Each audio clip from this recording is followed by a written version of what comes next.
8 Secrets on Life and Samsara. Xiefeng. June 18, 2011. Translated by Treasure. The total number of lives is fixed. The total number of lives in the Earth universe is fixed and does not vary. This is to say that the total number of lives is fixed and that the only changes are from the phenomena of the reincarnation of lives. This is as with the fixed quantity of water on Earth. If there is a drought somewhere, it does not mean that it has decreased. If there is a flood somewhere else, it does not mean that it has increased. Leave a bowl of water in the sun until it evaporates completely. Has it died? Of course not. It has reincarnated. When clouds float in and rain falls from them, has more water been produced? Of course not. It has just reincarnated onto the Earth. Unless the whole system of the Earth changes, the total amount of water on it will never change. It will neither increase nor decrease, just reincarnate. It may reincarnate into icebergs, the sea, the earth, or clouds. Water runs in cycles like this for thousands of years. The number of people on the earth has increased. So does this mean that new lives have been born? Of course not. These so-called new lives are just reincarnated from other spaces into the earth. If the number of people on the earth increases, the number of animals may decrease. If that of animals increases, that of humans may decrease. If that of lives in hell decrease, that of lives in the animal world may increase. If the number of people on earth suddenly decreases dramatically for a period of time, where have those lives gone? Are they dead? Of course they have not disappeared. They may have gone to heaven, hell, the plant layer, or the animal world. In short, the amount of life in the Earth universe remains the same, just as with the total amount of water on Earth. The lower a life's level is, the greater its quantity is. The amount of insects is surely greater than that of birds. That of grass is surely greater than that of herbivores. That of herbivores is surely greater than that of carnivores. That of non-humans is surely greater than that of humans. That of lives in hell is surely greater than that of lives in heaven, and that of human lives is surely greater than that of celestial beings. The question then becomes, why is the number of super-celestial beings in the celestial islands continent greater than that of humans on the earth? Is this a contradiction? Up to now, the number of super-celestial beings has been 30 billion, while that of humans has only risen to 7 billion. Does this phenomenon go against the law that the lower a life level is, the greater that level's amount of lives is? Actually, no. From a static point of view, the number of super-celestial beings is larger than that of humans, but from a dynamic point of view, the number of human beings is still larger. The number of super-celestial beings has not changed across hundreds of millions of years, but the total number of humans has been trillions during the same time period.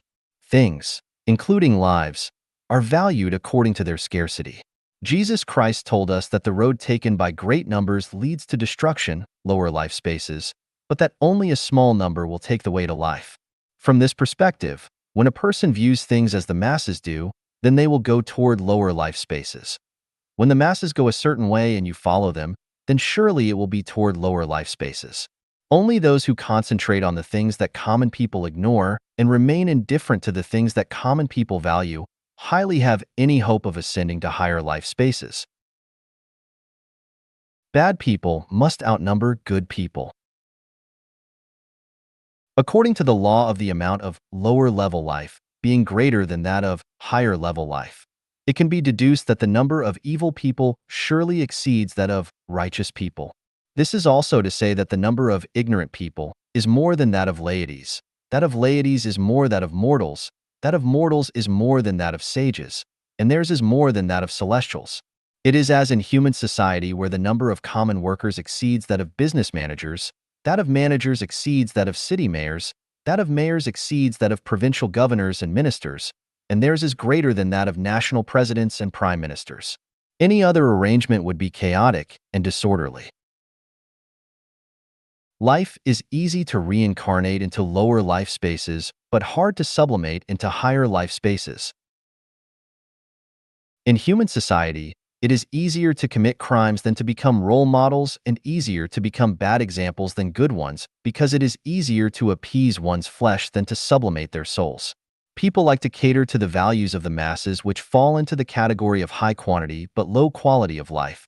So it is much easier to reincarnate towards lower life spaces, and many do that unconsciously. Therefore, when the masses believe that, when a boy grows up, he takes a wife, and when a girl does so, she finds a husband, it is a natural outlook on life, and you can predict the results when you take it as your own.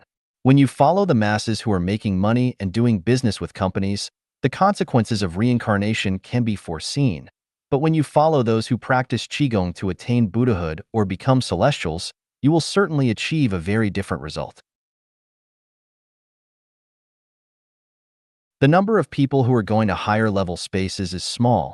Ordinary people have inertia, are unwilling to accept new ideas, new thinking, and new values, and prefer traditions that they are unwilling to surrender. So it is hard for them to sublimate towards higher level spaces. Leopards cannot change their spots. Peonies have shown their nature for thousands of years, as have lotuses, willows, cattle, and sheep. Without external forces or infiltration from different structures, material will not change.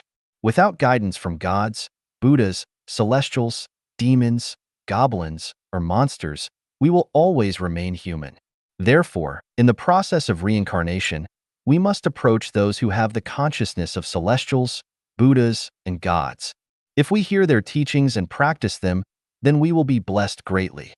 In the same way, if we follow people with elusive thinking, it will surely lead us astray. If you want to sublimate your life to higher level spaces, then you must never follow the words and deeds of like-minded people. A leopard cannot change its spots, and it is very difficult to change a person. Therefore, every stylite must remain awake. If there is no experience of being reborn, then their own life will be difficult to sublimate. The direction of life is determined by our consciousness when we are dying.